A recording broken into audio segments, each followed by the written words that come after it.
Shop 1 mark 2 mark questions ಅನ್ನ ನಾವು ಈಗಲೇ ಕರೆಕ್ಷನ್ ಮಾಡಿದ್ವಿ.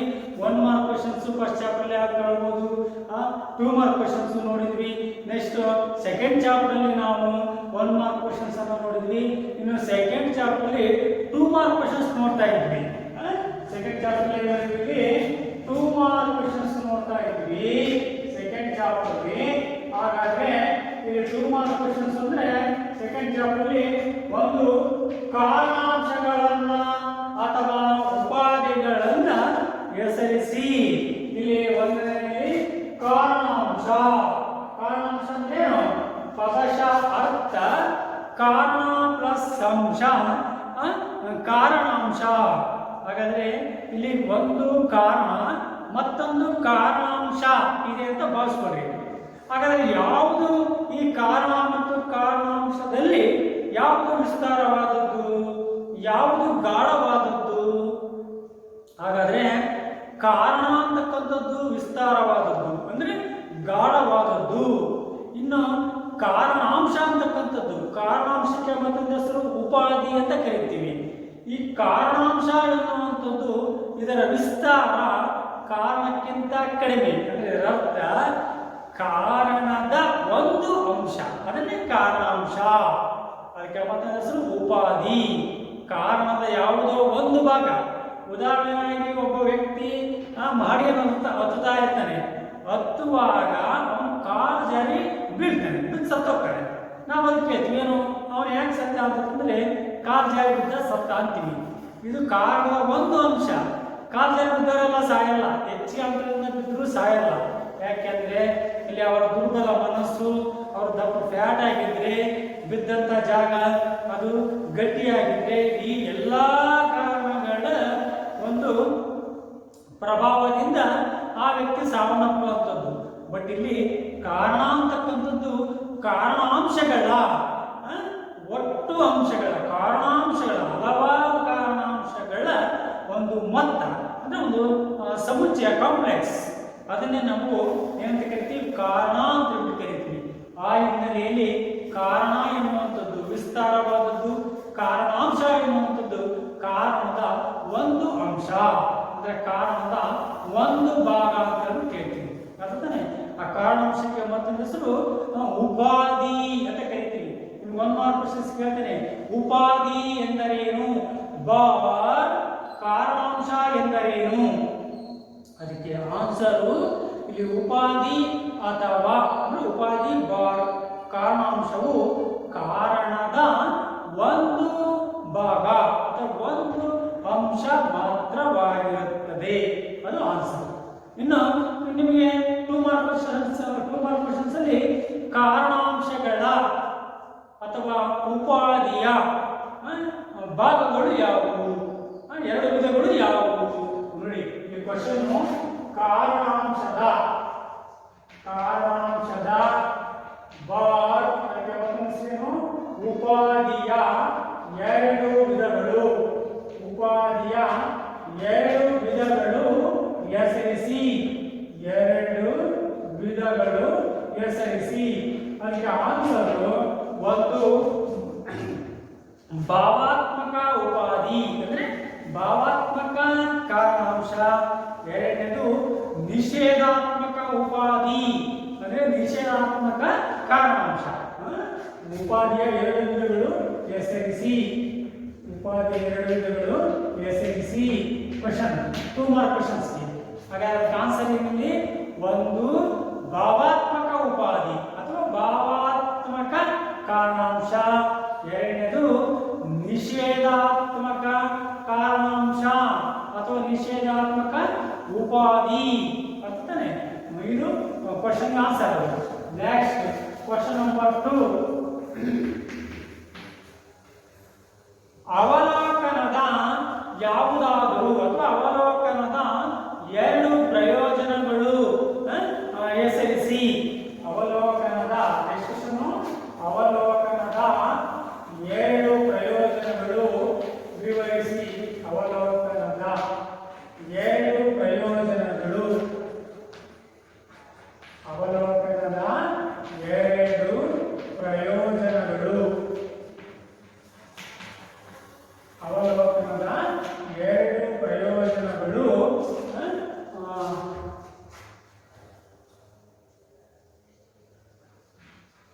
ಅವಲೋಕನದ ಎರಡು ಪ್ರಯೋಜನಗಳು ಹೆಸರಿಸಿ. ಹಾಗಾದ್ರೆ ನೋಡಿ ನಾವು ಅಂದ್ರೆ ಇದರ ಅರ್ಥ ಏನಪ್ಪ ಅಂದ್ರೆ ಅವಲೋಕನಕ್ಕಿಂತ ಪ್ರಯೋಗದ ಅಧಿಕ ಪ್ರಯೋಜನಗಳು, ಇನ್ನು ಪ್ರಯೋಗಕ್ಕಿಂತ ಅವಲೋಕನದ ಅಧಿಕ ಪ್ರಯೋಜನಗಳು ಅಂತ ಹೇಳ್ಬಿಟ್ಟು ಸಬ್ ಹೆಡಿಂಗ್ ಬರ್ತವೆ. ಹಾಗಾದ್ರೆ ಆ ಸಬ್ ಹೆಡಿಂಗ್ ನಲ್ಲಿ ನಾವೇನಲ್ಲಿ ಅವಲೋಕನದ ಎರಡು ಪ್ರಯೋಜನಗಳು ಹೆಸರಿಸಿ. ಎಕ್ಸಾಮಿನೇಷನ್ 2 ಮಾರ್ಕ್ ಕ್ವಶನ್ಸ್ ಬರುತ್ತೆ. ಹೇಗೆ ಬರುತ್ತೆ ಕ್ವಶನ್? ಅವಲೋಕನದ ಎರಡು ಪ್ರಯೋಜನಗಳು ಹೆಸರಿಸಿ. ಹಾಗಾದ್ರೆ ನೋಡಿ, ಒಂದು ಅವಲೋಕನಕ್ಕೂ ಪ್ರಯೋಗಕ್ಕಿಂತ ಹೆಚ್ಚು ವಿಸ್ತಾರವಾದದ್ದು. ಅದಕ್ಕೆ ಫಸ್ಟ್ ಒಂದು ಏನಿದೆ, ಅವಲೋಕನದ ಯಾವುದಾದರೂ ಎರಡು ಪ್ರಯೋಜನಗಳು ಬರೆಯಿರಿ ಅಂದ್ರೆ ಒಂದು ಏನು, ಅವಲೋಕನಕ್ಕೆ ಬೆಲೆ ಇಲ್ಲವೆಂದು ಭಾವಿಸಕೂಡದು. ಅದು ಸಬ್ ಹೆಡಿಂಗ್. ಎರಡು ಬರಿಬೇಕಲ್ಲ, ಒಂದೇನು ಒಂದು ಬರೀತ್ರಿ ಏನು, ಅವಲೋಕನಕ್ಕೆ ಬೆಲೆಯೇ ಇಲ್ಲವೆಂದು ಭಾವಿಸಬಾರದು, ಕಾಮಸ್ ಅವಲೋಕನದ ವ್ಯಾಪ್ತಿಯು ಪ್ರಯೋಗದ ವ್ಯಾಪ್ತಿಗಿಂತ ಹೆಚ್ಚು ವಿಶಾಲವಾದದ್ದು, ಫುಲ್ ಸ್ಟಾಪ್. ಇನ್ನು ಈ ಅವಲೋಕನದಲ್ಲಿ ಅಂದ್ರೆ ನಿಸರ್ಗದಲ್ಲಿ ಸಂಭವಿಸುವ ಅದೆಷ್ಟೋ ಘಟನಾವಳಿಗಳನ್ನ ನಾವು ನಿಸರ್ಗದಲ್ಲಿ ನಿಯಂತ್ರಿಸಲಾರೆವು. ಅವು ನಮ್ಮ ಹತೋಟಿಯಲ್ಲಿ ಇರಲ್ಲ, ನಮ್ಮ ಒಂದು ಹೋಲ್ಡಿಂಗ್ ಅಲ್ಲಿ ಅವಲೋಕನ ಎನ್ನುವಂಥದ್ದು ಇರೋದಿಲ್ಲ. ನಿಸರ್ಗದಲ್ಲಿ ಸಂಭವಿಸುವಂತಹ ಅವಲೋಕನವು ಅದು ನಮ್ಮ ಹಿಡಿತದಲ್ಲಿ ಅಂದ್ರೆ ಮಾನವ ಹಿಡಿತದಲ್ಲಿ, ಮಾನವನ ಒಂದು ಕಂಟ್ರೋಲಿಂಗ್ ಅಲ್ಲಿ, ಅವನ ಹತೋಟಿಯಲ್ಲಿ ಇರೋದಿಲ್ಲ.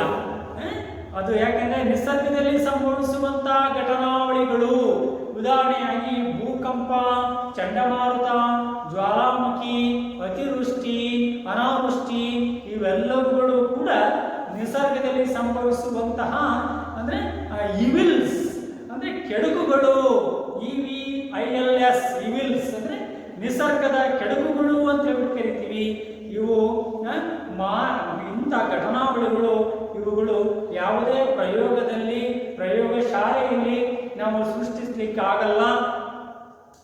ಪ್ರಯೋಗದಲ್ಲಿ ನಾವು ಸೃಷ್ಟಿಸ್ಲಿಕ್ಕೆ ಹೋದ್ರೆ ಅನೇಕ ದುರಂತಗಳು ಅಲ್ಲಿ ಏನಾಗ್ತವೆ, ನಾವು ಅನೇಕ ಕಷ್ಟಗಳಿಗೆ ನಾವು ಈಡಾಗಬೇಕಾಗ್ತದೆ. ಉದಾಹರಣೆಯಾಗಿ ನಾವು ಒಂದು ಬಾಂಬ್ ಹಾಕಿದ್ರೆ ಏನಾಗುತ್ತೆ ಅನ್ನೋದನ್ನ ಪ್ರಯೋಗಶಾಲೆಯಲ್ಲಿ ನಾವು ನೋಡ್ಲಿಕ್ಕೆ ಹೋದ್ರೆ, ಬಾಂಬ್ ಪ್ರಯೋಗಶಾಲೆ ಹಾಕಿದ್ರೆ ಏನಾಗುತ್ತದೆ, ಬ್ಲಾಸ್ಟ್ ಆಗುತ್ತೆ. ಇದು ನಿಸರ್ಗದಲ್ಲಿ ಅನ್ಎಕ್ಸ್ಪೆಕ್ಟೆಡ್, ಅನಿರೀಕ್ಷಿತವಾಗಿ ಸಂಭವಿಸುವಂತ ಘಟನಾವಳಿಗಳು. ಅದನ್ನೇ ನಾವೇನಂತೀವಿ, ಅವಲೋಕನದಲ್ಲಿ ನಡೆಯುವ ಅದೆಷ್ಟೋ ಘಟನಾವಳಿಗಳನ್ನು ಪ್ರಯೋಗದಲ್ಲಿ ನಾವು ನೋಡಲಿಕ್ಕೆ ಸಾಧ್ಯವಿಲ್ಲ. ಅದೇ ರೀತಿಯಾಗಿ ಯುದ್ಧದಿಂದ ಆಗುವಂತಹ ಪರಿಣಾಮಗಳೇನು ಅನ್ನೋದು ಕೂಡ ಅಂದ್ರೆ ನಿಸರ್ಗದಲ್ಲಿ ಅನ್ಎಕ್ಸ್ಪೆಕ್ಟೆಡ್ ಯುದ್ಧಗಳು ಆಗ್ತವೆ.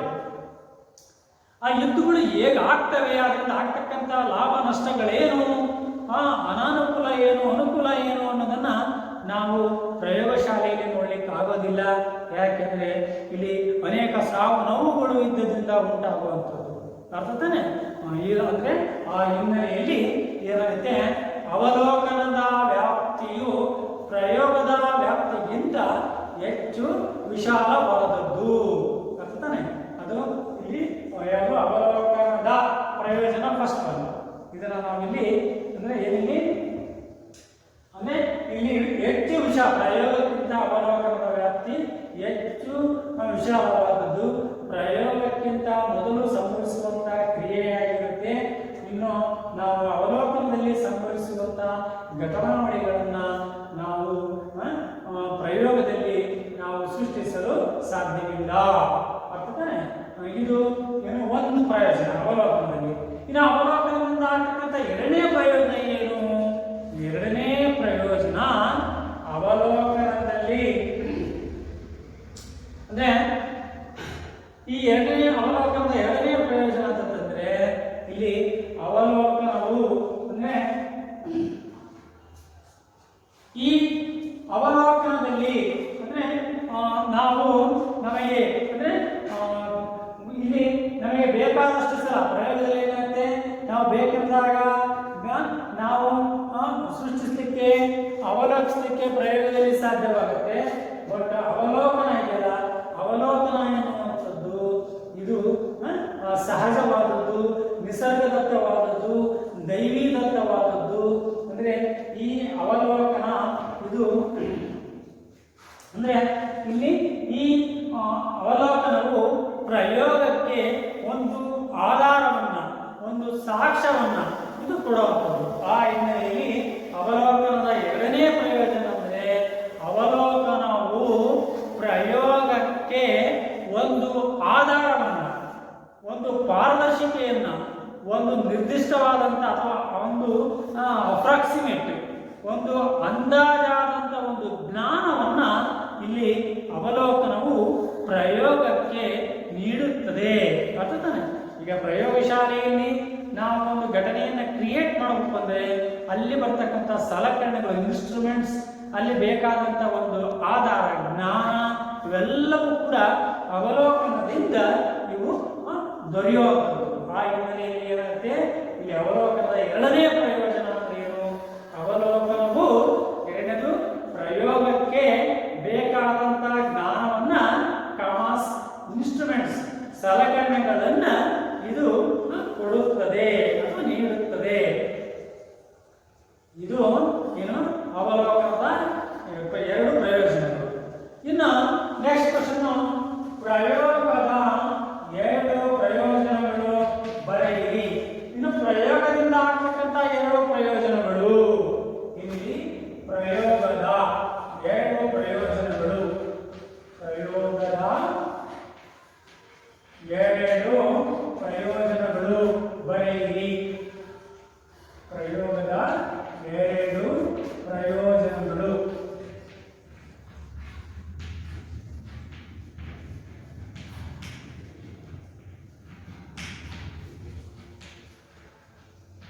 ಪ್ರಯೋಗದ ಎರಡು ಪ್ರಯೋಜನಗಳು ಹೆಸರಿಸಿ. ನೋಡಿ, ಇನ್ನು ನಿಮ್ಗೆ ಎಕ್ಸಾಮಿನೇಷನ್ 2 ಮಾರ್ಕ್ ಕ್ವಶನ್ಸ್ ಕೇಳ್ತಾರೆ. ಯಾಕೆಂದ್ರೆ ಪ್ರಯೋಗದ ಎರಡು ಪ್ರಯೋಜನಗಳನ್ನ ಹೆಸರಿಸಿ ಅಂತ ಹೇಳ್ಬಿಟ್ಟು. ಹಾಗಾದ್ರೆ ಫಸ್ಟ್ ಒನ್, ಇಲ್ಲಿ ಪ್ರಯೋಗವು ನಮಗೆ ಬೇಕಾದಾಗ, ಎಷ್ಟು ಸಲ ಬೇಕಾದರೂ ನಾವು ಪುನರಾವರ್ತಿಸಬಹುದು.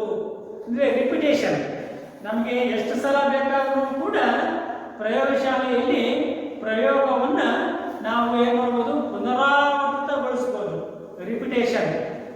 ಇನ್ನು ಪ್ರಯೋಗಶಾಲೆಯಲ್ಲಿ ಪ್ರಯೋಗವನ್ನ ನಾವು ಪುನರಾವರ್ತಿಸೋದ್ರಿಂದ ನಮಗೇನಾಗುತ್ತೆ, ಅದರ ಬಗೆಗಿನ ಜ್ಞಾನ ಹೆಚ್ಚು ಮನದಟ್ಟಾಗುತ್ತೆ, ಅದು ನಿಖರವಾಗುತ್ತೆ, ಹೆಚ್ಚು ಜ್ಞಾನವನ್ನು ಘಟನೆಯ ಬಗ್ಗೆ ತಿಳ್ಕೊಳ್ಳಿಕ್ಕೆ ಸಾಧ್ಯವಾಗುತ್ತೆ.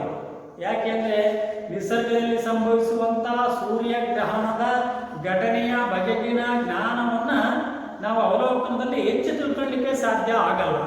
ಯಾಕೆಂದ್ರೆ ಅಲ್ಲಿ ಸಮಯದ ಅಭಾವ ಇರುತ್ತೆ, ಸಮಯದ ಕೊರತೆ ಇರುತ್ತೆ. ಆ ಬಗೆಗಿನ ಘಟನೆಯ ಬಗೆಗಿನ ಜ್ಞಾನ ಹೆಚ್ಚು ನಮಗೆ ಲಭ್ಯವಾಗಲ್ಲ, ಯಾಕೆ ಸಮಯದ ಕೊರತೆ ಇರೋದ್ರಿಂದ. ಪ್ರಯೋಗಶಾಲೆಯಲ್ಲಿ ಸೂರ್ಯಗ್ರಹಣವನ್ನು ನಾವು ವೀಕ್ಷಿಸಬೇಕಾದ್ರೆ ನಮಗೆ ಇಲ್ಲಿ ಅಂದರೆ ಯಾವುದೇ ಕಾಲಾವಕಾಶದ ಕೊರತೆ ಇರಲ್ಲ. ಎಷ್ಟ ತನಕ ಕೂಡ ನಾವು ವೀಕ್ಷಿಸಬಹುದು.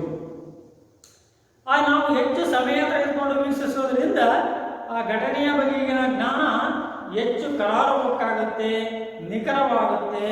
ನಾವು ಸಮಯದ ಕೊರತೆ ಅಲ್ಲಿ ಇಲ್ಲದೆ ಇರೋದ್ರಿಂದ ನಾವು ಹೆಚ್ಚು ಜ್ಞಾನವನ್ನು ಪಡ್ಕೊಳ್ಳಿಕ್ಕೆ ಸಾಧ್ಯವಾಗುತ್ತೆ. ಇದು ಪ್ರಯೋಗದ ಅಂದರೆ ಒಂದು ರೀತಿಯಾದಂಥ ಅಂದರೆ ಏನಿದೆ, ಪ್ರಯೋಗವನ್ನ ಎಷ್ಟು ಸಲ ಬೇಕಾದರೂ ಪುನರಾವರ್ತಿಸಬಹುದು. ಫುಲ್ ಸ್ಟಾಪ್ ಸಬ್ಮಿಟಿಂಗ್ ಹಾಕ್ಬಿಟ್ಟು ನಾವೇನು ಮಾಡಬಹುದು, ಅದಕ್ಕೆ ಎಕ್ಸ್ಪ್ರೆಷನ್ ಕೊಡೋಂಥ ಏನು ಪ್ರಯೋಗವನ್ನ ಪ್ರಯೋಗಶಾಲೆಯಲ್ಲಿ ಎಷ್ಟು ಸಲ ಬೇಕಾದರೂ ಬೇಕೆಂದಾಗ ಪುನರಾವರ್ತಿಸಬಹುದು. ಕಾಮರ್ಸ್ ಇದರಿಂದ ಹೆಚ್ಚು ಜ್ಞಾನವನ್ನು ನಾವು ಪಡೆದುಕೊಳ್ಳಲು ಸಾಧ್ಯವಾಗುತ್ತದೆ. ಏಕೆಂದರೆ ಸಮಯದ ಅಭಾವವಿರುವುದಿಲ್ಲ.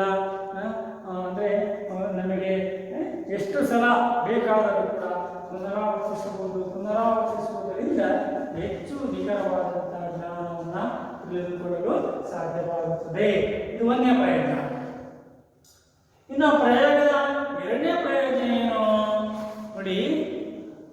ಪ್ರಯೋಗದಲ್ಲಿ ನಾವು ಅಂದರೆ ಎರಡನೇ ಪ್ರಯೋಜನ, ನಾವು ಇಲ್ಲಿ ಯಾವುದೇ ರೀತಿಯಾದಂತಹ ಸಮಯದ ಅಭಾವ ಇಲ್ಲದೆ ಇರೋದ್ರಿಂದ ನಾವು ಅಂದರೆ ನಿಖರವಾದಂತಹ ಜ್ಞಾನವನ್ನ ಮತ್ತು ಅಂದರೆ ತಿಳ್ಕೊಳ್ಳಿಕ್ಕೆ ಸಾಧ್ಯವಾಗ್ತದೆ ಮತ್ತು ನಮಗೆ ಬೇಕೆಂದಾಗ ನಾವು ಆ ಘಟನೆಯನ್ನ ವೀಕ್ಷಿಸಬಹುದು.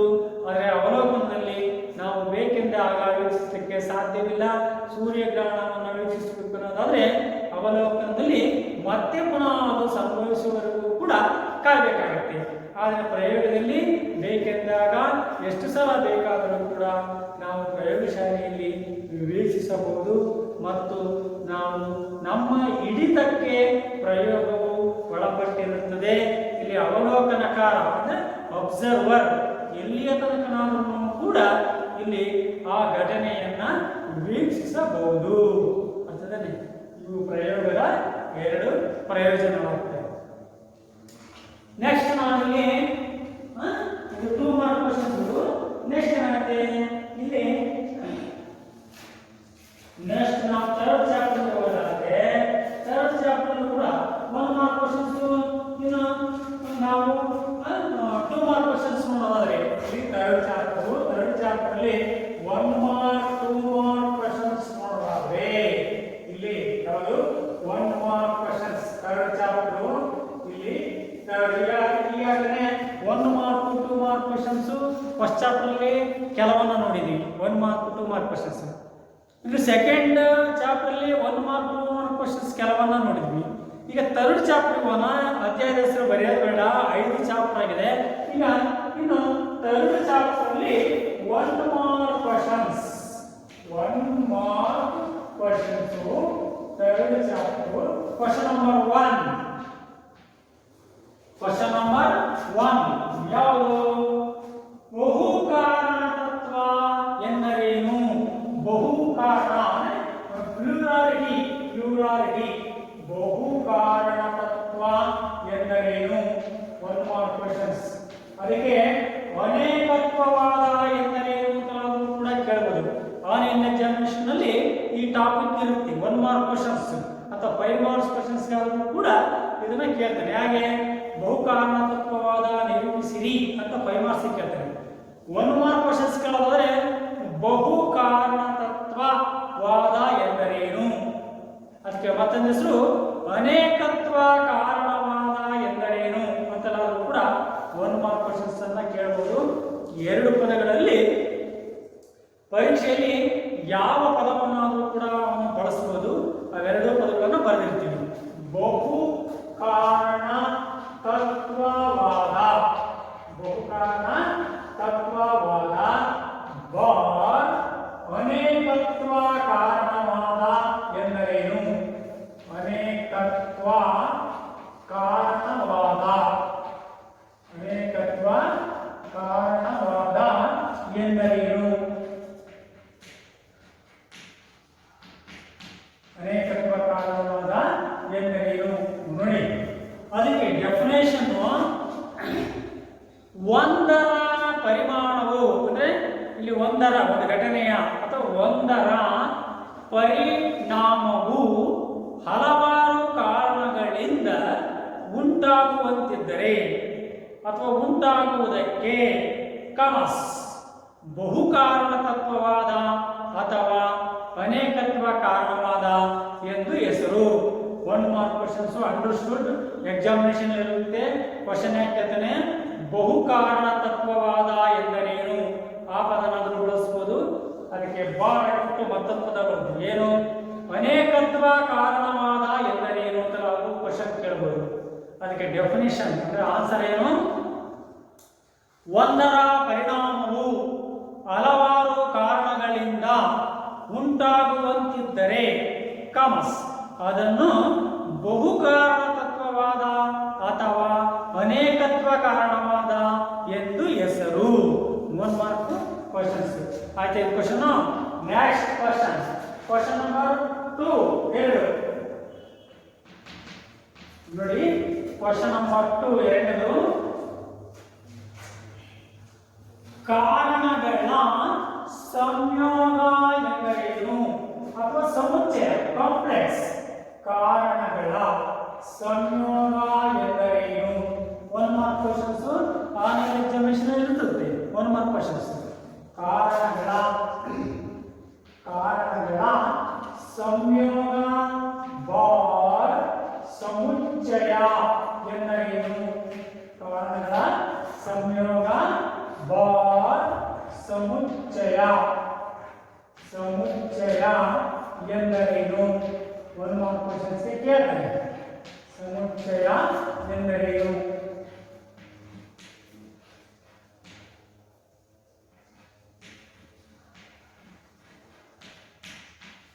ಕಾರಣಗಳ ಸಂಯೋಗ ಬಾರ್ ಕಾರಣಗಳ ಸಮುಚ್ಚಯ ಎಂದರೇನು 1 ಮಾರ್ಕ್ ಕ್ವಶನ್ಸ್ ಪ್ರತಿಯೊಂದು ಆನ್ಲೈನ್ ಎಕ್ಸಾಮಿನೇಷನ್ ಸಪರೇಟ್ ಅಲ್ಲಿ ಇರುತ್ತೆ ಹಾಗಾದ್ರೆ ಅದಕ್ಕೆ ಡೆಫಿನೇಷನ್ ಒಂದರ ಪರಿಣಾಮವು ಅಥವಾ ಒಂದು ಘಟನೆಯ ಪರಿಣಾಮವು ಹಲವಾರು ಕಾರಣಗಳು ಸೇರಿಕೊಂಡು ಅಥವಾ ಹಲವಾರು ಕಾರಣಗಳು ಒಟ್ಟಾಗಿ ಕ್ರಿಯೆಗೆಯುವುದಕ್ಕೆ ಕಾರಣಗಳ ಸಂಯೋಗ ಎಂದು ಹೆಸರು ಅಥವಾ ಕಾರಣಗಳ ಸಮುಚ್ಚಯ ಅಂದ್ರೆ ಗುಂಪು ಕಾಂಪ್ಲೆಕ್ಸ್ ಕಾರಣಗಳ ಸಮುಚ್ಚಯ ಎಂದು ಹೆಸರು ಅದಕ್ಕೆ ಡೆಫಿನೇಷನ್ ಎಂದು ಸಲ ಹೇಳ ನೋಡಿ ಕಾರಣಗಳ ಸಂಯೋಗ ಎಂದರೇನು ಬಾರ್ ಕಾರಣಗಳ ಸಮುಚ್ಚಯ ಎಂದರೇನು 1 ಮಾರ್ಕ್ ಕ್ವಶನ್ಸ್ ಅದಕ್ಕೆ ಡೆಫಿನೇಷನ್ ಏನಿಲ್ಲಿ ಒಂದು ಪರಿಣಾಮ ಉಂಟು ಮಾಡುವಲ್ಲಿ ಹಲವಾರು ಕಾರಣಗಳು ಒಟ್ಟಾಗಿ ಸೇರಿಕೊಂಡು ಕ್ರಿಯೆಗೆಯುವುದಕ್ಕೆ ಕಾರಣಗಳ ಸಂಯೋಗ ಬಾರ್ ಕಾರಣಗಳ ಸಮುಚ್ಚಯ ಎಂದು ಹೆಸರು ಸರಿ ಇದು ಎಕ್ಸ್ಪ್ಲನೇಷನ್ ಅಂದ್ರೆ ನಾವು ನೋಟ್ಸ್ ಅನ್ನು ಕೂಡ ಬರೆಸ್ತೀವಿ 1 ಮಾರ್ಕ್ 2 ಮಾರ್ಕ್ ಕ್ವಶನ್ಸ್ ಅಂತ ನೆಕ್ಸ್ಟ್ ಕ್ವಶನ್ 1 ಮಾರ್ಕ್ ಕ್ವಶನ್ಸ್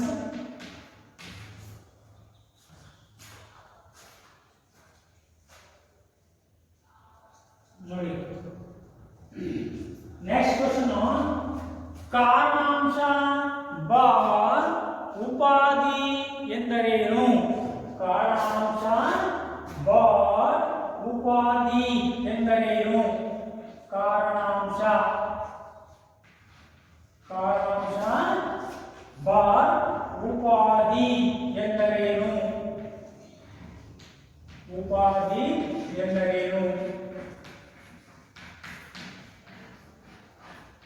ನೋಡಿ ಹಾಗಾದ್ರೆ ಇದಕ್ಕೆ ಆನ್ಸರ್ ಇದು ಕೂಡ ಎಕ್ಸಾಮಿನೇಷನ್ ಅಲ್ಲಿ ಇರುತ್ತೆ ಕಾರಣಾಂಶ ಬಾರ್ ಉಪಾಧಿ ಎಂದರೇನು ನೋಡಿ ಇಲ್ಲಿ ಪದಶಃ ಅರ್ಥ ಹೆಸರೇ ಸೂಚಿಸುವಂತೆ ಕಾರಣಾಂಶ ಅಂದ್ರೆ ಕಾರಣದ ಒಂದು ಅಂಶ ಕಾರಣದ ಕೇವಲ ಒಂದು ಭಾಗ ಅದಕ್ಕೆ ನಾವು ಕಾರಣಾಂಶ ಅದಕ್ಕೆ ಮತ್ತೆ ಹೆಸರು ಉಪಾಧಿ ಎಕ್ಸಾಮಿನೇಷನ್ ಅಲ್ಲಿ ಉಪಾಧಿ ಎಂದರೇನು ಅಂತ ಆರೋಪದನ್ನಾದರೂ ಬಳಕೆ ಮಾಡಬಹುದು ಇಲ್ಲ ಕಾರಣಾಂಶ ಎಂದರೇನು ಅವೆರಡು ಪದಗಳು ಒಂದೇ ಏನು ಕಾರಣಾಂಶ ಅದಕ್ಕೆ ಮಾತಾಡ ಹೆಸರು ಬಾರ್ ಉಪಾಧಿ ಎಂದರೇನು ಅದಕ್ಕೆ ಆನ್ಸರ್ ಏನು ಕಾರಣಾಂಶ ಎಂದರೆ ಕಾಮರ್ಸ್ ಕಾರಣದ ಒಂದು ಅಂಶವಾಗಿರುತ್ತದೆ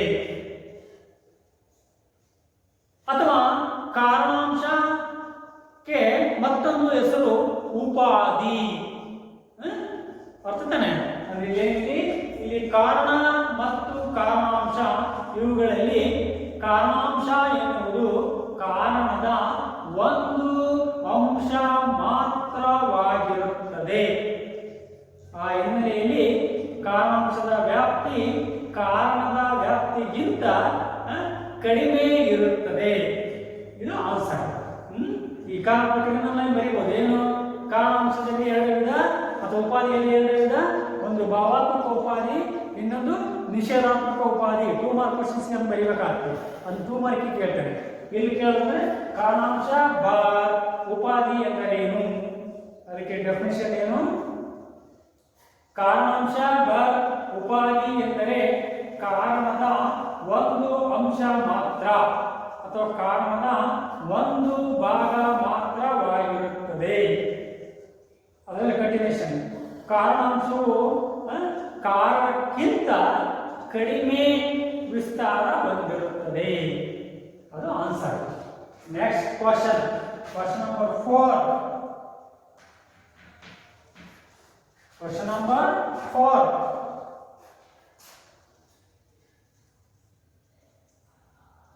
ಕಾಕತಾಳೀಯ ತರ್ಕದೋಷಕ್ಕೆ ಒಂದು ಉದಾಹರಣೆ ಕೊಡಿ, ಅಥವಾ ಕಾಕತಾಳೀಯ ನ್ಯಾಯದೋಷ ಎಂದರೇನು? ಕಾಕತಾಳೀಯ ನ್ಯಾಯದೋಷ ಎಂದರೇನು? ಕಾಕತಾಳೀಯ ನ್ಯಾಯ ದೋಷ ಎಂದರೇನು? ಕಾಕತಾಳೀಯ ನ್ಯಾಯದೋಷ ಎಂದರೇನು? ನೋಡಿ, ಇದಕ್ಕೆ ಆನ್ಸರ್ ಇದನ್ನೇನು ಎಕ್ಸಾಮಿನೇಷನ್ ಕಾಕತಾಳೀಯ ನ್ಯಾಯದೋಷ ಅಂತ ಕೇಳಲ್ಲ, ಬಟ್ ಕೇಳೋದಂತ ಬಿಡಂಗಿಲ್ಲ, ರೆಫರೆನ್ಸ್ ತಿಳುವಳಿಕೆಗೋಸ್ಕರ. ನೀನು ಕಾಕತಾಳೀಯ ನ್ಯಾಯದೋಷ ಎಂದರೇನು?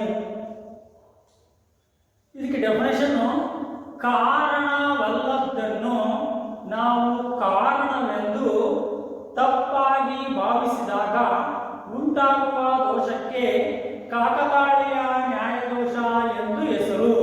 Full stop. ಅದರಲ್ಲೇ ಕಂಟಿನ್ಯೂಷನ್ ಅಂದ್ರೆ ಅದಾದ ಮೇಲೆ ಇದಾಯಿತು ಅಥವಾ ಇದಾದ ಮೇಲೆ ಅದಾಯಿತು, ಈ ರೀತಿಯಾಗಿ ನಾವು ಹೇಳುವಂತ ಒಂದು ಅವೈಜ್ಞಾನಿಕವಾದದ್ದು ಈ ಕಾಕತಾಳೀಯ ನ್ಯಾಯದೋಷ ಅಂತಕ್ಕಂಥದ್ದೇನು. ಕೆಲವು ಮೂಢನಂಬಿಕೆ ಸಂಪ್ರದಾಯಸ್ಥರು ಏನ್ ಮಾಡ್ತಾರೆ, ನಾನು ದಾರಿ ಹೋಗ್ತಿದ್ದೆ, ಹೋಗುವಾಗ ಬೆಕ್ಕಟ್ಟು ಬಂತು, ಅದನ್ನ ನೋಡ ಕೆಲಸ ನೆರವೇರಿಲ್ಲ. ಅರ್ಥತಾನೆ? ಅದೇ ರೀತಿ ಕೆಲವರು ಹೇಳ್ತಾರಲ್ಲ, ಅದರಲ್ಲಿ ಸಾಧ್ಯಾಸಾಧ್ಯತೆ ನೋಡ್ಕೊಂಡು ಅದು ಆಗಿದ್ರೆ ಆಗತ್ತೆ, ಆಗದೆ ಹೋದ್ರೆ ಯಾಕಂದ್ರೆ ಬೆಕ್ಕ ಅಡ್ಡ ಬಂದರೆ ಎಲ್ಲರೂ ಕೂಡ ವೆಹಿಕಲ್ಗಳು ಬೆಕ್ಕ ಅಡ್ಡ ಬಂದ್ರೆ ವೆಹಿಕಲ್ಗಳು ಎಷ್ಟೋ ಏನಾಗ್ತವೆ, ಸಕ್ಸಸ್ ಆಗಿ ಹೋಗಿ ಸುರಕ್ಷಿತ ವಾಪಸ್ ಹೋಗ್ತವೆ. ಅವಾಗ ಬೆಕ್ಕ ಅಡ್ಡ ಬಂತಪ್ಪ, ನನ್ನ ಕೆಲಸ ಆಯ್ತು, ನಾನು ಸುರಕ್ಷಿತವಾಗಿ ಹೋಗಿ ಬಂದೆ ಅಂತ ಯಾರು ಅನ್ನಲ್ಲ. ಅರ್ಥಾನೆ? ಬಟ್ ಏನಾಗ್ತಂದ್ರೆ ಇಲ್ಲಿ ಅಂದ್ರೆ ಅದಾದ ಮೇಲೆ ಮರದ ಕೊಂಬೆ ಬೀಳೋದಕ್ಕೂ ಆ ಕಾಯಿ ಕುತ್ಕೊಳ್ಳೋದಕ್ಕೂ ಅಲ್ಲಿ ಏನಾಗಿರುತ್ತೆ, ಅದು ಅಲ್ಲಿ ತಳಕನ್ನು ಹಾಕುವಂಥದ್ದು. ಯಾಕೆ ಕುತ್ಕೊಂಡಿರುತ್ತೆ, ಬಿತ್ತು ಅಂತ ಅದ್ರ ಆಯುಷ್ ಮುಗಿದಿರುತ್ತೆ, ಅದು ಬೀಳುತ್ತೆ. ಅದೇ ರೀತಿಯಾಗಿ ಕಾರಣವಲ್ಲದನ್ನ ಕಾರಣವೆಂದು ತಪ್ಪಾಗಿ ಭಾವಿಸಿದಾಗ ಉಂಟಾಗುವ ದೋಷಕ್ಕೆ ಕಾಕತಾಳೀಯ ನ್ಯಾಯದೋಷ ಎಂದು ಹೆಸರು. ಇದು ಅವೈಜ್ಞಾನಿಕವಾದದ್ದು. ಅಷ್ಟು ಬರೆದ್ರೆ ಸಾಕು. 1 ಮಾರ್ಕ್ ಕ್ವಶನ್ಸ್. ನೆಕ್ಸ್ಟ್ ಕ್ವಶನ್, ಭೌತಿಕ ಕಾರಣ ಎಂದರೇನು? ನೆಕ್ಸ್ಟ್ ಕ್ವಶನ್, ಭೌತಿಕ ಕಾರಣ ಎಂದರೇನು? ವಾಟ್ ಈಸ್ ಫಿಸಿಕಲ್ ಕಾಸ್? ಭೌತಿಕ ಕಾರಣ. ಈ ಜಾಯ್ಸ್ ಪ್ರಕಾರ ಅಲ್ಲಿ ಕಾರಣ ಕೊಡ್ತಾರೆ, ಭೌತಿಕ ಕಾರಣ ಅಂತ ಹೇಳ್ಬಿಟ್ಟು ಅದು ಬೌದ್ಧಿಕ, ಇದು ಭೌತಿಕ ಕಾರಣ. ಭೌತಿಕ ಕಾರಣ ಎನ್ನುವಂತ ಒಂದು ಕಾನ್ಸೆಪ್ಟ್ ಎಲ್ಲಿ ಬರುತ್ತೆ? ಅರಿಸ್ಟಾಟಲರ 4 ರೀತಿಯ ಕಾರಣಗಳಲ್ಲಿ ಬರುತ್ತೆ. ಫಸ್ಟ್ ಒಂದು ಭೌತಿಕ ಕಾರಣ, ಸೆಕೆಂಡ್ ಒಂದು ನಿಮಿತ್ತ ಕಾರಣ, ಥರ್ಡ್ ಒಂದು ರೂಪ ವಿಶೇಷ ಕಾರಣ, 4 ಅಂತಿಮ ಅಥವಾ ಧ್ಯೇಯ ಕಾರಣ. ಆ ಒಂದು ಏನು ಮ್ಯಾಟ್ರಲ್ಲಿ ಬರ್ತಕ್ಕಂಥದ್ದು ಏನು ಭೌತಿಕ ಕಾರಣ ಎಂದರೇನು? ವಾಟ್ ಈಸ್ ಫಿಸಿಕಲ್ ಕಾಸ್? ಭೌತಿಕ ಕಾರಣ ಎಂದರೇನು? ನೋಡಿ, ಇದಕ್ಕೆ ಡೆಫಿನೇಷನ್, ಒಂದು ವಸ್ತುವು ಯಾವುದರಿಂದ ಮಾಡಲ್ಪಟ್ಟಿರುತ್ತದೆಯೋ ಕಮಸ್ ಅಥವಾ ತಯಾರಿಸಲ್ಪಟ್ಟಿರುತ್ತದೆಯೋ ಅಂದ್ರೆ ಮ್ಯಾನುಫ್ಯಾಕ್ಚರ್ಡ್, ಅದನ್ನ ನಾವೇನಂದ್ರೆ ಅಲ್ಲಿ ಬಳಸಲಾಗುವಂತಹ ಕಚ್ಚಾ ವಸ್ತು, ಆ ಕಚ್ಚಾ ವಸ್ತುವನ್ನೇ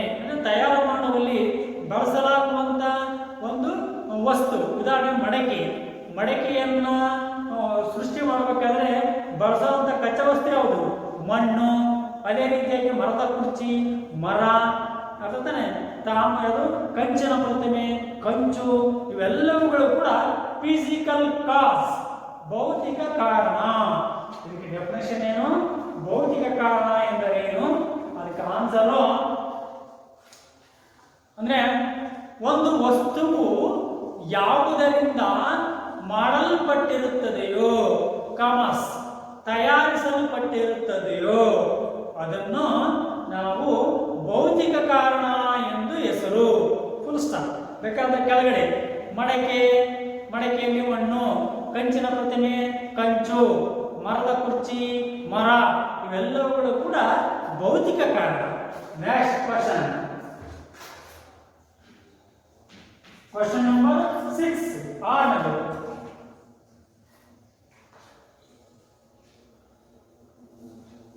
ನೆಕ್ಸ್ಟ್ ಭಾವಾತ್ಮಕ ಉಪಾಧಿ ಎಂದರೇನು? ಭಾವಾತ್ಮಕ ಉಪಾಧಿ ಎಂದರೇನು? ಭಾವಾತ್ಮಕ ಉಪಾಧಿ ಎಂದರೇನು?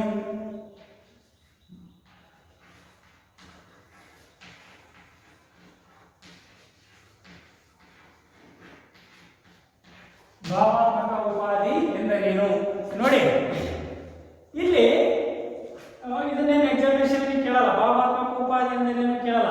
ಬೇಕಾದ್ರೆ ಉಪಾಧಿಯ 2 ವಿಧಗಳು ಕೇಳ್ತಾರೆ, ಅಥವಾ ಕಾರಣಾಂಶದ 2 ವಿಧಗಳು. ಉಪಾಧಿಗೆ ಮತ್ತೆ ಹೆಸರು ಕಾರಣಾಂಶ. ಉಪಾಧಿಯ ಅಥವಾ ಕಾರಣಾಂಶದ 2 ವಿಧಗಳು ಕೇಳ್ತಾರೆ 2 ಮಾರ್ಕ್ ಕ್ವಶನ್ಸ್ಗೆ. ಬಟ್ ಭಾವಾತ್ಮಕ ಉಪಾಧಿ ಎಂದರೇನು ಕ್ವಶನ್ ಕೇಳಲ್ಲ, ಬಟ್ ನಿಮ್ಗೆ ಇರಬೇಕು ರೆಫರೆನ್ಸ್ಗೆ. ನೋಡಿ, ಭಾವಾತ್ಮಕ ಉಪಾಧಿ ಒಂದು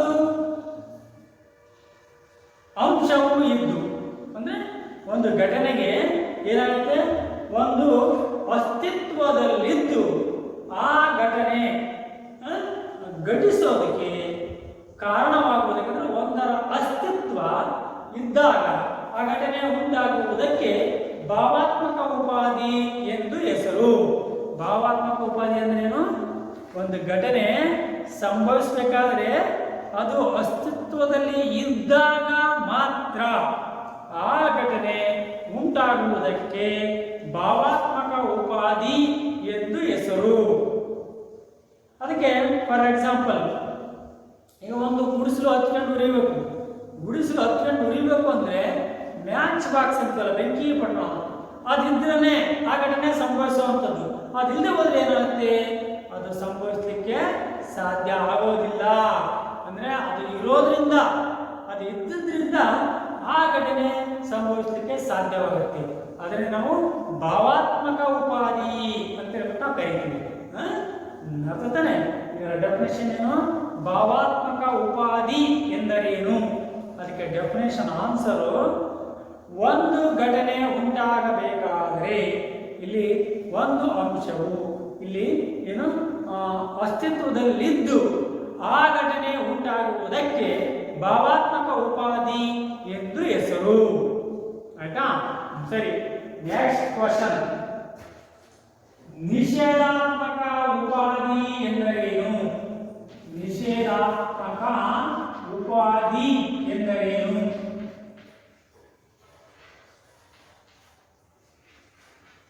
ನಿಷೇಧಾತ್ಮಕ ಉಪಾಧಿ ಎಂದರೇನು?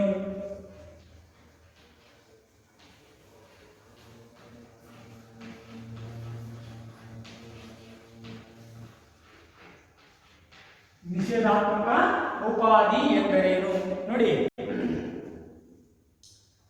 ಇಲ್ಲಿ ಒಂದು ಘಟನೆಯ ಉಂಟಾಗುವುದಕ್ಕೆ, ಏನಿಲ್ಲಿ ಒಂದು ಘಟನೆಯು ಉಂಟಾಗುವುದಕ್ಕೆ ಅನುಪಸ್ಥಿತಿಯಲ್ಲಿ ಇದ್ದು, ಅಂದ್ರೆ ಉಪಸ್ಥಿತ ಇಲ್ಲದೆ ಇರೋದ್ರಿಂದ ಭಾವಾತ್ಮಕ ಉಪಾಧಿಯಲ್ಲಿ ಏನಾಗುತ್ತೆ, ನಾವು ಅದರ ಒಂದು ಉಪಸ್ಥಿತವನ್ನ ಕಾಣ್ತೀವಿ. ಯಾವುದು? ಆ ಮ್ಯಾಚ್ ಬಾಕ್ಸ್ ಇರೋದ್ರಿಂದ, ಅದಿರೋದ್ರಿಂದ ಘಟನೆ ಸಂಭವಿಸ್ತು. ಬೆಂಕಿ ಹತ್ಕೊಂಡು ಉರಿತು, ಗುಡಿಸಲು ಹತ್ಕೊಂಡು ಉರಿತು, ಗುಡಿಸಲಿನ ದಹನ, ಅದು ಪಾಸಿಟಿವ್, ಅದು ಇರೋದ್ರಿಂದ. ಇನ್ನು ಅಲ್ಲಿ ಬೆಂಕಿ ಇರೋದ್ರಿಂದ. ಇನ್ನು ನಿಷೇಧಾತ್ಮಕ ಉಪಾಧಿ ಅಂದ್ರೆ ಅದರ ಸ್ಥಿತಿಯಲ್ಲಿ ಅಂದ್ರೆ ಅದು ಇಲ್ಲದೆ ಇರೋದ್ರಿಂದ ಆ ಘಟನೆ ಸಂಭವಿಸೋದಕ್ಕೆ ನಾವು ನಿಷೇಧಾತ್ಮಕ ಉಪಾಧಿ ಎಂದು ಹೆಸರು. ಇದರ ಅರ್ಥ ನೋಡಿ, ಇಲ್ಲಿ ಈ ಗುಡಿಸಲು ಹತ್ಕೊಂಡು ಉರಿಬೇಕಾದ್ರೆ ಅದು ತೇವವಿಲ್ಲದಿರುವುದು ನೆಗೆಟಿವ್. ಆ ತೇವ ಇಲ್ಲದೆ ಇರೋದ್ರಿಂದ ಆ ಗುಡಿಸಲು ದಹನ ಆಗುತ್ತೆ. ಆ ತೇವ ಇದ್ರೆ ತೇವ ಇರುವಂಥದ್ದು ಪಾಸಿಟಿವ್, ಅರ್ಥ ತಾನೆ? ಆ ತೇವ ಇರೋದು ಪಾಸಿಟಿವ್ ಇದ್ರೆ ಘಟನೆ ಸಂಭವಿಸಲ್ಲ. ತೇವ ಆಗಿದ್ರೆ ಅದರ ಗ್ರೂಪಿಂಗ್ ಮೇಚಾವಣೆ. ಇನ್ನು ತೇವ ಇಲ್ಲದೆ ಇರೋದ್ರಿಂದ ನೆಗೆಟಿವ್, ತೇವ ಇಲ್ಲದೆ ಇರೋದ್ರಿಂದ ಅಂದ್ರೆ ಅರ್ಥಾತ್ ಒಣಗಿದ ಸ್ಥಿತಿಯಲ್ಲಿರೋದ್ರಿಂದ ಆ ಘಟನೆ ಸಂಭವಿಸುತ್ತೆ. ಒಂದು ಪಾಸಿಟಿವ್ ಅಂದ್ರೆ ಏನು, ಅದು ಒಣಗಿದ ಸ್ಥಿತಿಯಲ್ಲಿರೋದ್ರಿಂದ ಘಟನೆ ಸಂಭವಿಸುತ್ತದೆ. ಇನ್ನು ನೆಗೆಟಿವ್ ನಿಷೇಧಾತ್ಮಕ ಉಪಾಧಿ ಅಂದ್ರೆ ಏನು, ಅದು ಅದರ ಅನುಪಸ್ಥಿತಿ ಅಂದ್ರೆ ಅದರ ಅರ್ಥ ಅದು ತೇವ ಇಲ್ಲದೆ ಇರೋದ್ರಿಂದ, ಅರ್ಥಾತ್ ಒಣಗಿದ ಸ್ಥಿತಿಯಲ್ಲಿರೋದ್ರಿಂದ ಅಂದ್ರೇನು, ತೇವ ಇಲ್ಲದೆ ಇರೋದ್ರಿಂದ ಅಂದ್ರೆ ಒಂದರ ಅನುಪಸ್ಥಿತಿಯಿಂದ ಉಂಟಾಗುವುದಕ್ಕೆ ನಾವು ನಿಷೇಧಾತ್ಮಕ ಉಪಾಧಿ ಎಂದು ಹೆಸರು. ಅರ್ಥನೇ? ಸರಿ, ನೆಕ್ಸ್ಟ್ ನಾವು ಇಲ್ಲಿ 1 ಮಾರ್ಕ್ ಕ್ವಶನ್ಸ್ ಅನ್ನ ಈ ಥರ್ಡ್ ಚಾಪ್ಟರ್ 1 ಮಾರ್ಕ್ ಕ್ವಶನ್ಸ್ ಕೇಳುವಂತ ಕ್ವಶನ್ಸ್ ನೋಡಿದೀವಿ. ನೆಕ್ಸ್ಟ್ ಇದೇ ಥರ್ಡ್ ಚಾಪ್ಟರ್ ಅಲ್ಲಿ 2 ಮಾರ್ಕ್ ಕ್ವಶನ್ಸ್, ಥರ್ಡ್ ಚಾಪ್ಟರ್ ಅಲ್ಲಿ 2 ಮಾರ್ಕ್ ಕ್ವಶನ್ಸ್ ಯಾವ ರೀತಿ ಕೇಳ್ತಾರೆ ಅನ್ನೋದನ್ನ ನಾವಿಲ್ಲಿ ಗಮನಿಸಬಹುದು. ಥರ್ಡ್ ಚಾಪ್ಟರ್ ಅಲ್ಲಿ 2 mark questions.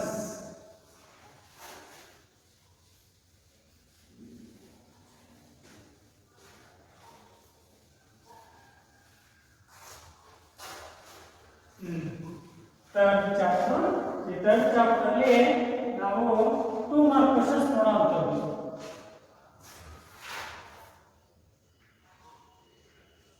Two mark questions third chapter ಅಲ್ಲಿ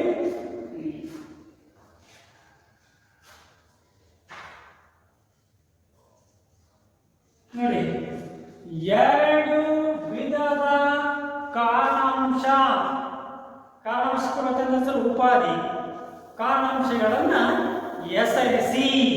2 ಮಾರ್ಕ್ ಕ್ವಶನ್ಸ್ ಥರ್ಡ್ ಚಾಪ್ಟರ್ ಅಲ್ಲಿ ಕೇಳಂತ ಕ್ವಶನ್ಸ್ ಅಂದ್ರೆ ಪರೀಕ್ಷೆಯಲ್ಲಿ 2 ಮಾರ್ಕ್ ಕ್ವಶನ್ಸ್. 1 ಕ್ವಶನ್ ನಂಬರ್ 1, 2 ವಿಧದ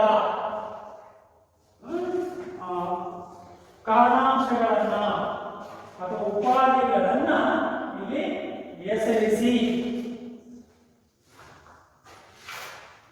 2 ವಿಧದ ಕಾರಣಾಂಶ ಉಪಾಧಿಗಳನ್ನು ಹೆಸರಿಸಿ. 2 ಮಾರ್ಕ್ ಕ್ವಶನ್ಸ್. 2 ವಿಧದ ಉಪಾಧಿ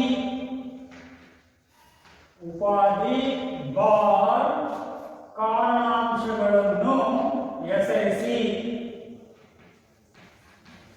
ಕಾರಣಾಂಶಗಳನ್ನು ಹೆಸರಿಸಿ.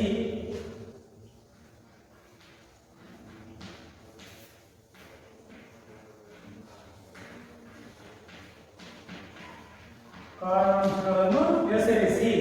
ಹಾಗಾದ್ರೆ 2 ವಿಧದ ಉಪಾಧಿ ಅಥವಾ ಕಾರಣಾಂಶಗಳು ಪರೀಕ್ಷೆಯಲ್ಲಿ ಕೇಳ್ತಾನೆ. ಉಪಾಧಿ ಅಂದರೆ 2 ವಿಧದ ಉಪಾಧಿಗಳು ಹೆಸರಿಸಿ ಕೇಳಬಹುದು. ಸರಿ, ಹಾಗಾದ್ರೆ 2 ವಿಧದ ಉಪಾಧಿ ಅಥವಾ ಕಾರಣಾಂಶಗಳು, ಒಂದು ಭಾವಾತ್ಮಕ ಉಪಾಧಿ, ಎರಡನೇದು ನಿಷೇಧಾತ್ಮಕ ಉಪಾಧಿ. ಏನಲ್ಲಿ ಒಂದು ಭಾವಾತ್ಮಕ ಉಪಾಧಿಗೆ ಬಾರ್ ಮತ್ತೊಂದು ಹೆಸರು ಕಾರಣಾಂಶ. ಎರಡನೇದು ನಿಷೇಧಾತ್ಮಕ ಉಪಾಧಿ ಬಾರ್ ಕಾರಣಾಂಶ. ಇದು 2 ಮಾರ್ಕ್ ಕ್ವಶನ್ಸ್ 1. ನೆಕ್ಸ್ಟ್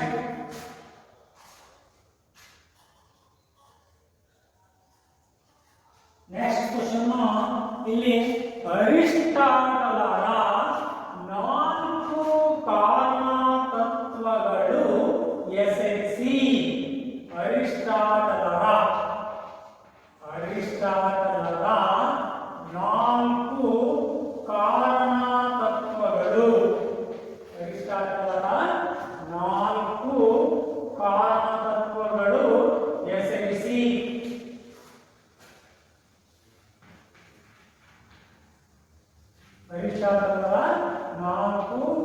ಕಾರಣಗಳು ಅಥವಾ ಕಾರಣ ತತ್ವಗಳು ಹೆಸರಿಸಿ.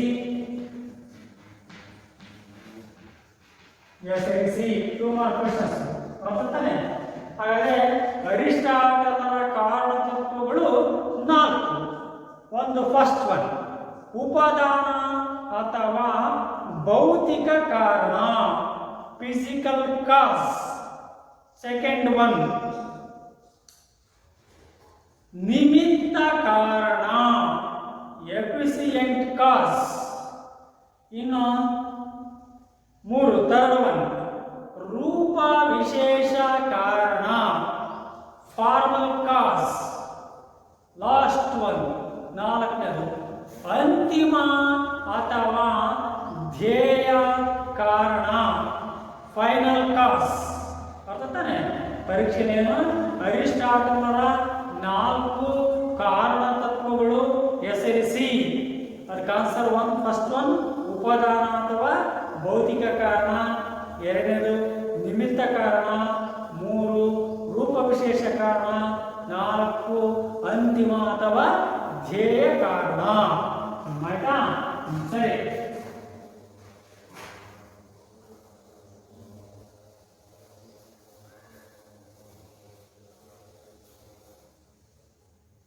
ನೆಕ್ಸ್ಟ್ ನಮಗೆ ಪರಿಣಾಮಗಳ ಅಂತರ್ಸಮ್ಮಿಶ್ರಣದ 2 ವಿಧಗಳು ಹೆಸರಿಸಿ. ಪರಿಣಾಮಗಳ ಅಂತರ್ಸಮ್ಮಿಶ್ರಣದ 2 ವಿಧಗಳು. ಪರಿಣಾಮಗಳ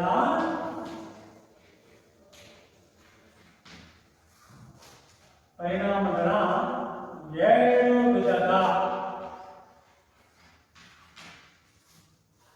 ಪರಿಣಾಮಗಳ 2 ವಿಧಗಳು.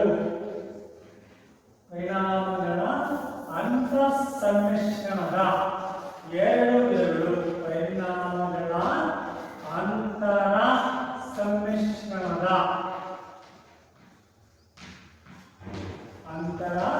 ಸಮ್ಮಿಶ್ರಣದ 2 ವಿಧಗಳು ಹೆಸರಿಸಿ.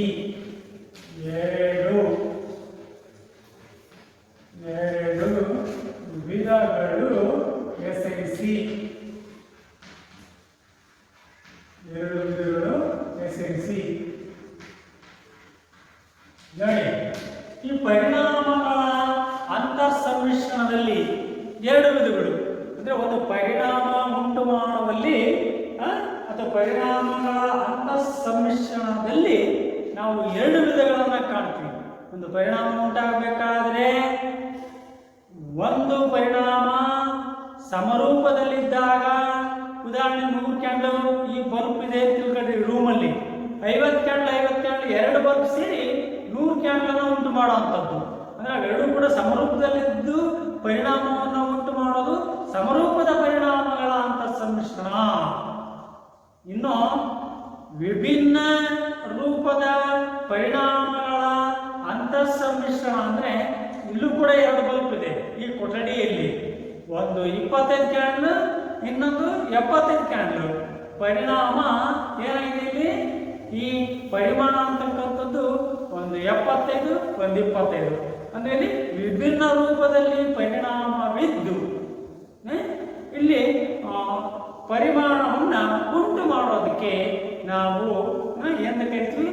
ವಿಭಿನ್ನ ಪರಿಮಾಣಗಳ ಅಂತರ್ಸಮ್ಮಿಶ್ರಣ ಅಂತ ಹೇಳಿ ಕರಿತೀವಿ. ಇವೆರಡೂ ಕೂಡ ಯಾವುವು? ಒಂದು ಸಮರೂಪದ ಪರಿಣಾಮಗಳ ಅಂತರ್ಸಮ್ಮಿಶ್ರಣ, 2 ಪರಿಣಾಮಗಳು ಸಮರೂಪದಲ್ಲಿದ್ದು ಪರಿಮಾಣವನ್ನು ಉಂಟು ಮಾಡೋದು. ಉದಾಹರಣೆ 100 ಕ್ಯಾಂಡಲ್ ಬಲ್ಬ್ ಬೇಕು ಅಂದ್ರೆ ಪ್ರಕಾಶ ಬೇಕು, 100 ಕ್ಯಾಂಡಲ್ ಬೆಳಕು ಬೇಕು ಅಂದ್ರೆ ಒಂದು ಬಲ್ಬ್ 50 ಕ್ಯಾಂಡಲ್, ಮತ್ತೊಂದು ಬಲ್ಬ್ 50 ಕ್ಯಾಂಡಲ್. ಅಂದ್ರೆ 2 ಪರಿಮಾಣಗಳು ಕೂಡಿಕೊಂಡು ಸಮರೂಪದಲ್ಲಿ ಬೆಳಕನ್ನು ಉತ್ಪಾದಿಸಿ ಒಂದು ಸಂಯುಕ್ತ ಪರಿಮಾಣವನ್ನು ಉಂಟು ಮಾಡೋದು. ಇನ್ನು 2 ಬಲ್ಬ್ ಒಂದು ಕೊಠಡಿಯಲ್ಲಿ ಒಂದು 25 ಒಂದು 75 ಕ್ಯಾಂಡಲ್ ಇಟ್ಬಿಟ್ಟು ಇಲ್ಲಿ 100 ಅಂದ್ರೆ 100 ಅಂದ್ರೆ ಕ್ಯಾಂಡಲ್ ಬೆಳಕನ್ನು ಉಂಟು ಮಾಡೋದಕ್ಕೆ ನಾವು ವಿಭಿನ್ನ ಪರಿಣಾಮಗಳ ಅಂತರ್ಸಮ್ಮಿಶ್ರಣ ಎರಡು ವಿಧಗಳು ಅಂದ್ರೆ ಪರಿಣಾಮಗಳ ಅಂತಃಸಮ್ಮಿಶ್ರಣದ ಎರಡು ವಿಧಗಳು ಅಂತ ಕೇಳಿದ್ದಾರೆ. ಎರಡು ವಿಧಗಳು ಯಾವುದು ಅಂದ್ರೆ ಒಂದು ಸಮರೂಪದ ಪರಿಣಾಮಗಳ ಅಂತಃಸಮ್ಮಿಶ್ರಣ ಒಂದು, ಇನ್ನು ಎರಡು ವಿಭಿನ್ನ ಪರಿಣಾಮಗಳ ಅಂತಃಸಮ್ಮಿಶ್ರಣ. ಗೊತ್ತಾನೆ 2 ಮಾರ್ಕ್ ಕ್ವಶನ್ಸ್ಗೆ ಕ್ವಶನ್ ಹಾಕಿರ್ತಾನೆ ಪರಿಣಾಮಗಳ ಅಂತಃಸಮ್ಮಿಶ್ರಣದ ಎರಡು ವಿಧಗಳು ಹೆಸರಿಸಿ. ಒಂದು ಏನಿಲ್ಲಿ ಸಮರೂಪದ ಪರಿಣಾಮಗಳ ಅಂತಃಸಮ್ಮಿಶ್ರಣ, ಎರಡನೇದು ವಿಭಿನ್ನ ಪರಿಣಾಮಗಳ ಅಂತರ ಸಮ್ಮಿಶ್ರಣ. ಅರ್ಥನೇ ಇವು 2 ಮಾರ್ಕ್ ಕ್ವಶನ್ಸ್ಗೆ ಕ್ವಶನ್ ಹಾಕಿ ಕೇಳಬಹುದು.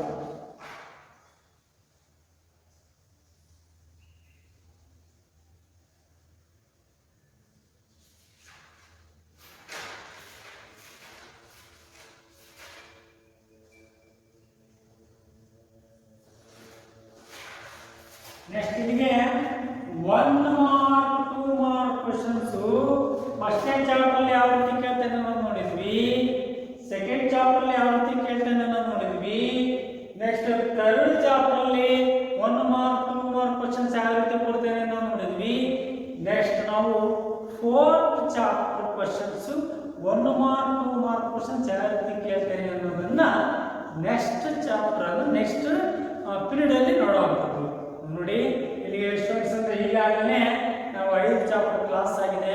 ಈಗ chapter wise 1 mark 2 mark questions ಅನ್ನ ಸ್ವಲ್ಪ ಮೆಲ್ಕ್ ಹಾಕುವಂಥದ್ದು ಸಂಕ್ಷಿಪ್ತವಾಗಿ, ಆಮೇಲೆ ನಾವೆಲ್ಲ ಬರೆಸ್ತೀವಿ. ಸರಿ, ಇಲ್ಲಿಗೆ 1 mark 2 mark questions first chapter ಆಯಿತು, ಸೆಕೆಂಡ್ ಚಾಪ್ಟರ್ ಆಯಿತು. ನೆಕ್ಸ್ಟ್ ಥರ್ಡ್ ಚಾಪ್ಟರ್ ಕೂಡ ನಾವು 1 ಮಾರ್ಕ್ 2 ಮಾರ್ಕ್ ಕ್ವಶನ್ಸ್ ಯಾವ ರೀತಿ ಕೇಳ್ತೇನೆ ಅನ್ನೋದನ್ನು ನೋಡಿದ್ವಿ.